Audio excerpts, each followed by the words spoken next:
என்று சொல்லக்கூடிய ஒரு பூச்சியால் தாக்கப்பட்டு மகசூல் தற்போது குறைந்து வருகிறது. இருந்தாலும் கூட நம்முடைய வேளாண்மை துறை,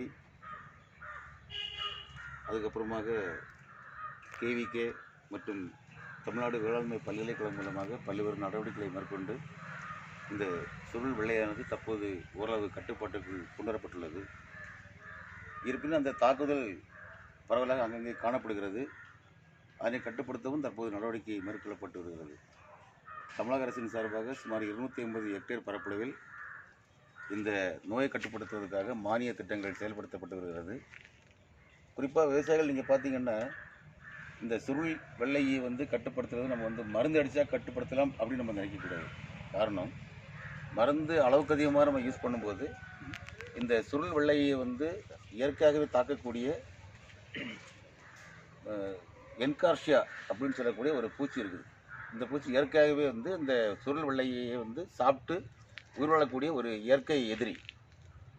அதிகமான மருந்து அடிக்கும்போது இந்த இயற்கை எதிரி இறந்து விடுற காரணத்தினால மறுபடியும் ஓரளவுக்கு நம்ம பார்க்கும்போது கட்டுப்பாட்டுக்குள் வந்தாலும் சிறு நாட்களுக்குள் மறுபடியும் இந்த பூச்சியின் தாக்குதல் அதிகமாக காணப்படும். அதனால் மருந்து நம்ம எக்காரணம் கொண்டு நம்ம மருந்து அடித்து நம்ம கண்ட்ரோல் பண்ணணும்னு நினைக்கவே கூடாது. சில இடத்துல கூட பார்த்திங்கன்னா, சில ப்ரைவேட் ஆட்கள் என்னென்னா சில மருந்துகளை கொடுத்து நாங்கள் கட்டுப்படுத்துகிறோன்னு சொல்கிறாங்க. இருந்தாலும் கூட அந்த டைம் பீயிங், அந்த சமயத்தில் கட்டுப்பாட தெரிஞ்சால் கூட பிற்பாடு அதனுடைய தாக்குதல் அதிகமாக இருக்கும். அதனால் நீங்கள் என்னென்னா இயற்கையான முறையை கையாண்டு தான் அந்த பூச்சியை நம்ம கட்டுப்படுத்த வேண்டிய கடமைகள் இருக்கின்றோம். அந்த அளவில் பார்க்கும்போது முதலாவது என்னென்னா, அந்த பூச்சியானது தென்னை மரத்துடைய இலையின் ஓலையின் அடியில் தான் அந்த பூச்சி உயிர் வாழுது. அதில் உட்காந்து அந்த சாற்றை சாப்பிட்டு அதில் உட்காந்து உயிர் வாழுது. ஸோ நம்ம இதை கட்டுப்படுத்துவது மிகவும் கடினம். மருந்து எடுத்தால் கூட அது இலையின் அடியில் இருப்பதால் கொஞ்சம் கஷ்டம். அதனால் என்ன பண்ணோன்னா, அதாவது ஃபோர்சிபிள் வாட்டர் ஸ்ப்ரே, அதாவது என்ன சொல்லணும்னா, தண்ணீரை நம்ம ஸ்ப்ரேயர் மூலமாக பீச்சி அடித்தால் அந்த பூச்சி சிறிதாக இருந்த காரணத்தினால என்ன பண்ணலான்னா அந்த பூச்சி செத்து போக வாய்ப்பு இருக்குது. ஸோ அதனால் நம்ம தண்ணீரை ஸ்ப்ரேயர் மூலமாக பீச்சி அடிக்கும்போது அந்த பூச்சியானது செத்து போயினுடைய வாய்ப்பு இருக்கிறது. இன்னொன்று என்னென்னா, அதிகமான மழை நமக்கு கிடைத்தால் கூட அந்த பூச்சி கட்டுப்பாடாகும். காரணம் என்னென்னா, அந்த காற்று மற்றும் மழை இருக்கும்போது அந்த ஓலைகள்லாம் அங்கங்கே சரியும் போது அதனுடைய தண்ணீர் பட்டு அதுலேயும் நம்ம கண்ட்ரோல் ஆகிடும். உதாரணமாக நம்முடைய மழைக்காலங்களில் இந்த தாக்குதல் கம்மியாக தான் இருக்கும்.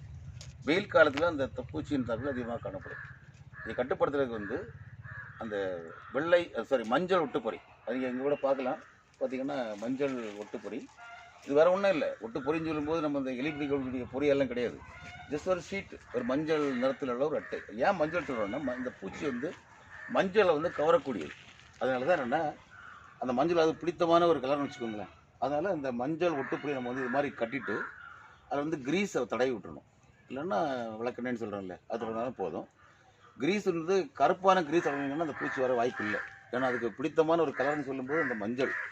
ஸோ அந்த மஞ்சளை தான் அது கவரக்கூடியது. அதனால தான் என்னென்னா, அந்த மஞ்சளில் நீங்கள் வெள்ளை நிறத்தில் உள்ள கிரீஸ் இல்லைன்னா அந்த விளக்கெண்ணெய் தடவி வச்சிங்கன்னா அந்த இயற்கையாகவே ஈவினிங் டைமில் அல்லது மார்னிங் டைமில் அந்த பூச்சி பறக்கும்போது கூட அதில் அதை கவர்ந்து அதை ஒட்டிடும். அது சுமார் ஒரு 10 நாள் இல்லை 15 நாள் அதை வச்சுட்டிங்கன்னா திருப்பியும் அதை எடுத்து நீங்கள் அதை க்ளீன் பண்ணிவிட்டு அதில் திரும்ப மறுபடியும் அந்த கிரீஸை தடவி கட்டி விட்டிங்கன்னா மறுபடியும் அந்த பூச்சி இயற்கையாக கட்டுப்படுத்தக்கூடிய வாய்ப்புகள் நமக்கு கிடைக்குது. அதுபோல் இன்னொரு இயற்கையான ஒட்டுண்ணி, அதாவது என்கார்ஷியான்னு ஒரு இயற்கையான ஒட்டுண்ணி நான் முதல்ல சொன்னேன்.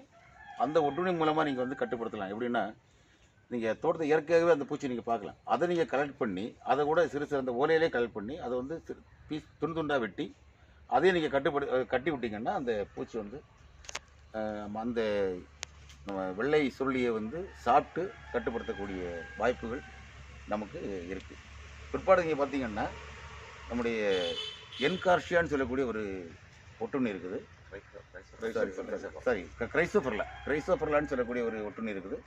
அந்த ஒட்டுண்ணி நீங்கள் யூனிவர்சிட்டியிலேருந்து கூட நம்ம வாங்கலாம். நமக்கு பக்கத்தில் நம்முடைய கிள்ளிக்குளம் அக்ரிகல்ச்சர் காலேஜில் கூட அந்த பூச்சி இந்த ஒட்டுண்ணியை தயார் பண்ணுறாங்க. அது இந்த மாதிரிப்பட்ட அட்டையில் அந்த இதை என்ன பண்ணுவாங்கன்னா, அந்த முட்டைகளை கலெக்ட் பண்ணி நமக்கு வாங்கலாம்.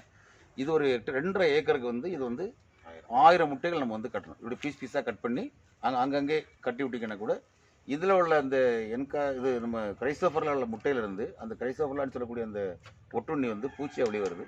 வந்து அந்த நம்முடைய தாக்கக்கூடிய அந்த சுருள் வெள்ளையை வந்து கட்டுப்படுத்துது. ஸோ இந்த மாதிரி நீங்கள் கட்டுப்படுத்தினா தான் நம்ம வந்து இந்த வெள்ளை சுருளியை கட்டுப்படுத்த முடியும். ஸோ நீங்கள் எல்லாம் மருந்து அடிக்கிறத வந்து தவிர்த்துடணும். பிற்பாடு நீங்கள் வந்து அந்த உரம் போடும்போது கூட கீழே வந்து வேப்ப முன்னாக கொஞ்சம் இது போடலாம். நீங்கள் மருந்து அடிக்கணும்னு நினச்சா கூட நீங்கள் நம்முடைய இந்த வேப்பெண்ணெய் கலந்த மருந்துகளை நீங்கள் அடிச்சிங்கன்னா கூட அந்த வெள்ளை சுருளை நம்ம கொஞ்சம் கட்டுப்படுத்தலாம். ஸோ நீங்கள் மருந்து அடிக்காமல் விவசாயிகள் வந்து இந்த இப்போ நான் சொன்ன அந்த முறையில் நீங்கள் வந்து கட்டுப்படுத்தி அதிக மகசூல் பெற வேண்டும் என்று வேளாண்மை துறையின் சார்பாக உங்கள் அன்போடு கேட்டுக்கொள்கிறேன். வணக்கம். ஏதாவது கட் பண்ண ஏதாவது